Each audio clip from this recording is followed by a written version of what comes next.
Recording in progress. This will be the last video for this week. We're going to combine scene 5 and scene 6 together and just give you a few points and tips on understanding these two scenes. So the nurse is just coming back from finding Romeo. And she left early in the morning and she's coming back and it's noon. And poor Juliet, she has been waiting and waiting and waiting. So we're living in a time when there's no Snapchat, there's no texting. She can't find out right away what Romeo's answer was. Is he going to marry me or not? So you can imagine what else has she got to do other than fret and fuss about what's going to happen? So when the scene opens, Juliet is by herself on the stage, and she says, the clock struck 9 when I did send that nurse. This is pretty accessible. You should be able to understand all of this. In half an hour, she promised to return, and here it is 3 hours later, right? So enjoy reading that. A couple things I want to point out. Her line, this is just still poetry, just beautifully phrased. She says about the nurse, she is lame, right? Like she's taking too long to get here. She's hobbling her way back. And she says, love's herald should be thoughts, which 10 times faster glide than the sun's beams, driving back shadows over lowering hills. So love, she should just know like this instantly, right? What Romeo is going to do. So really beautiful speech here by Juliet as she's pacing back and forth. What if she had a watch, she'd look at it, but she doesn't, right? So she's just hurrying the nurse along, wishing that the nurse would come back. And at the end of her line before the nurse comes, she says this, old folks, many feign as they were dead. Many of them act like they're gonna die, right? Us old people. There's a big difference here between Juliet and the nurse. Juliet is the epitome of youth, right? She's not quite 14 yet. And this old nurse has just taken too long. And Juliet wants to know. In comes the nurse. And here she comes. What is the news? She says right away. She is quick. She wants instant. She wants now. And the nurse is going to play her a little bit, much the way that Mercutio is kind of bantered and played with Romeo. The nurse is going to act like, I'm so tired. I got to sit down. I'm so weary. She's not going to give her a direct answer. And Juliet says, why are you looking so sad? Oh, if the news is sad, just tell it to me merrily. If it's good, thou shamest the music of sweet news by playing it with a sour face. That's just beautiful poetry. If the news is bad, you're shaming the music of the good news. You're making the good news sour with your poor looks. Oh, my bones, she says, that us old people. Oh, my bones ache. What a journey I have had, she says. She's not going to answer Juliet, and Juliet just keeps pulling and pulling and pulling. Oh, I wish thou hadst my bones and thy news. Come, pray thee speak, good nurse, speak quick. You're going to be able to understand all of this. What's the hurry, says the nurse. She says, I'm out of breath. Oh, I'm out of breath. And Juliet says, to say to me that you are out of breath, that the excuse that thou dost make in this delay is longer than the tale thou dost excuse. In the time it took you to say you're out of breath, you could have told me what's going on.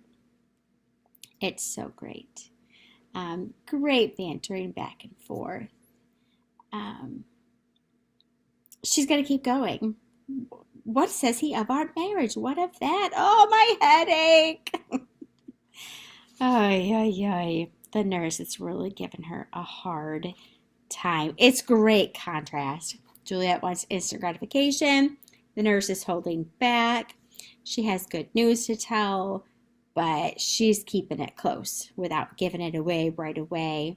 This is comical. And then finally, at the end of this scene, she tells the news. Are you free to go to Friar Lawrence's? There stays a husband to make you a wife. Now comes the wanton blood up in your cheeks. Her cheeks are getting all red. Go to the church. I must fetch a ladder, by the which your love must climb a bird's nest soon when it is dark. Which is interesting because Romeo and Juliet talked about a bird in their scene. That's interesting. I am the drudge and toil in your delight, but you shall bear the burden soon at night. Go, I'll to dinner, but you to the cell. So Juliet hears the news. And that's,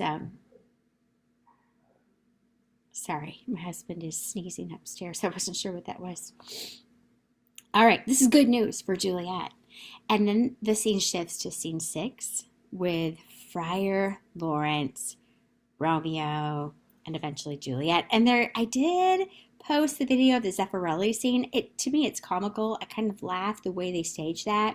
Like Romeo and Juliet, they just can't they can't keep their hands off of each other. And the friar's like just trying to part them. Very funny. So I'll get a chance to watch that. If you will. I think it just plays up the whole idea of their haste, their hurry, their desire to get married really quickly. So the Friar Lawrence starts off this scene with a blessing. He says, so smile the heavens upon this holy act, that after hours with sorrow chide us not. They're like a prayer asking God to bless this union and praying against the consequences that might come from their union. Like, what bad things could happen because Juliet and Romeo marry each other without their parents knowing? Wait till their parents find out what happened, right? That's kind of Friar Lawrence's heart here is let's bless these two people and just hope that nothing bad happens. Romeo hears this prayer, amen, amen. Come what sorrow can, it cannot countervail the exchange of joy that one short minute gives me of her sight. No matter what the outcome is, just looking at her gives me all the joy that I need.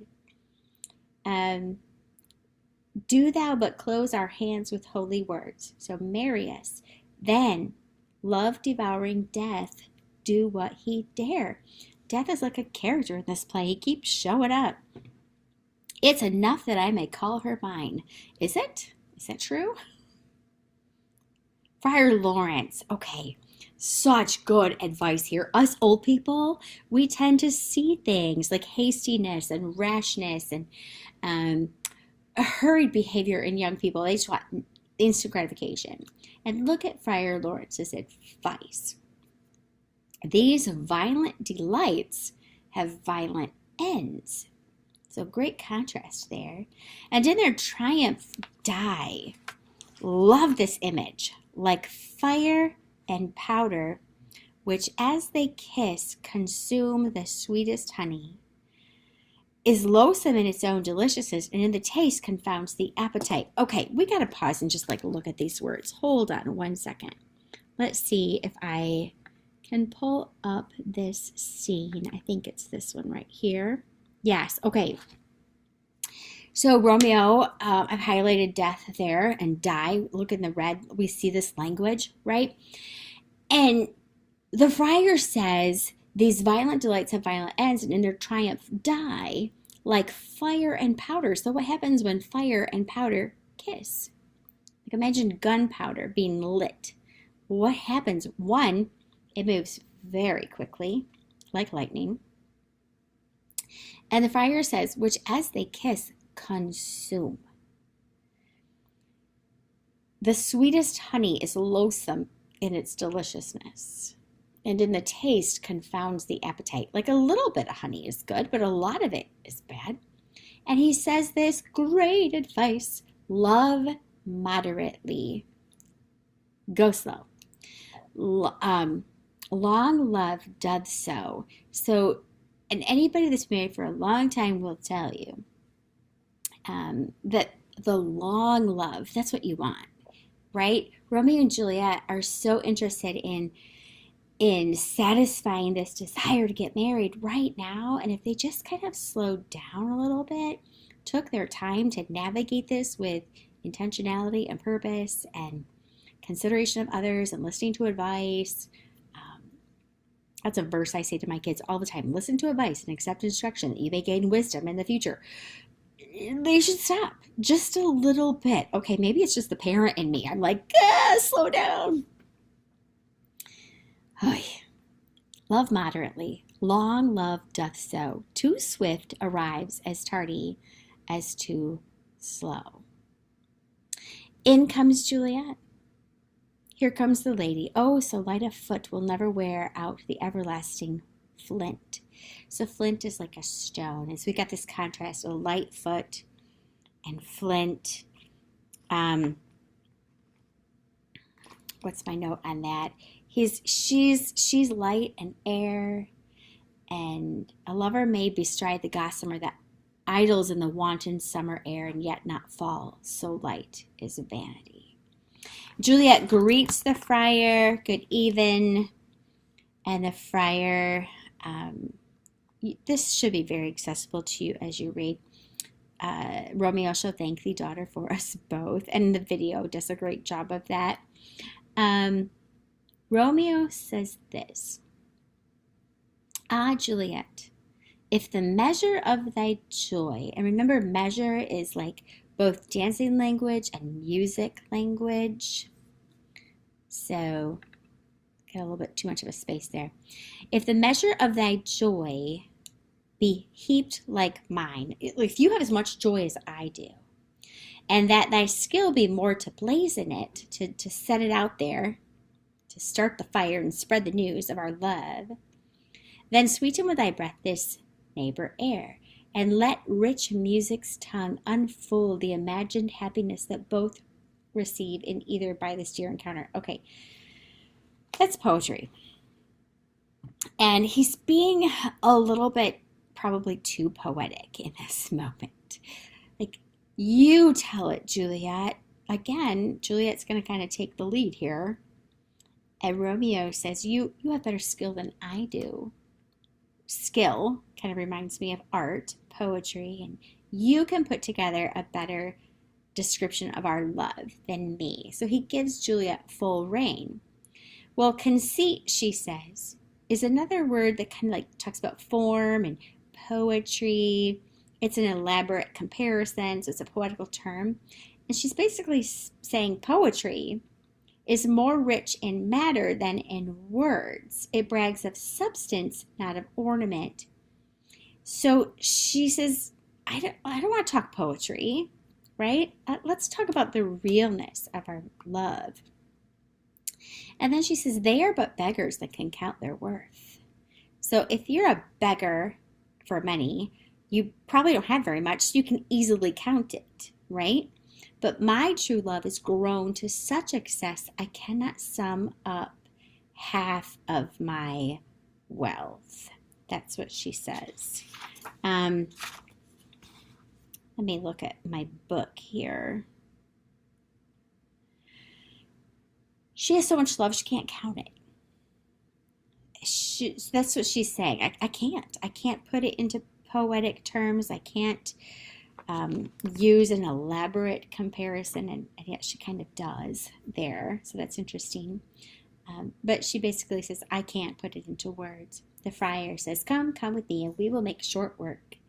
For by your leaves you shall not stay alone till Holy Church incorporate two into one. So the friar is going to marry them. And it is done. By the end of Act 2, Romeo and Juliet have met, fallen in love, gotten married. Nobody knows about this other than the nurse. I mean, the nurse knows that Juliet is going to the friars to get married. So there's one adult there who knows on Juliet's side. And the friar knows, and he's kind of been Romeo's ally, but he knows Juliet as well. He's kind of in the middle. So here we have two adults that kind of know about Romeo and Juliet's quick love and quick marriage. And both have kind of given them a little bit of advice here. The friar more particularly, he says, slow down. Fire, again, fire is a great contrast in and of itself, right? He talked about like fire and powder, and fire can be really, really good when it's contained and when it has parameters and boundaries. I'm so thankful for the fire in my fireplace. It gives us warmth and comfort, and it's enjoyable on these cold winter days. But I would not like fire in my house to be uncontained. unbridled. I would not like it to have free reign in my house. Then it would consume and destroy. So in the same way, remember the friar has given advice to Romeo about doing things in a measured way, in a tempered way, in a way that listens to good wisdom and judgment and takes time, doesn't hurry. That's been advice that has been given, and yet he marries these two anyway. That would be something interesting to talk about in class. Should he have done this? Should he have said, you guys need to slow your roll. Let's talk to your parents. Let's slow this down. Let me marry you next week. Even that seems rushed and hurried. But at least how about we take a week to think about this? Now, it's a play, and sort of for the sake of, the 2 hours on stage when this is going to be acted out, you kind of, the plot has to be shrunk, doesn't it, for the timeline. And yet, it's interesting. I think it'll be interesting to discuss the friar's role in this. Act 3 is coming up for the week following. And usually in Act 3, a lot of things happen in a Shakespeare play. And a lot of things are going to happen. It's pretty much a turning point in this play in Act 3 for what's coming up. At this point, this could be a beautiful love story. It could be that Romeo and Juliet's uniting in love and marriage brings harmony and peace. It brings order out of disorder, harmony out of chaos. It could be that.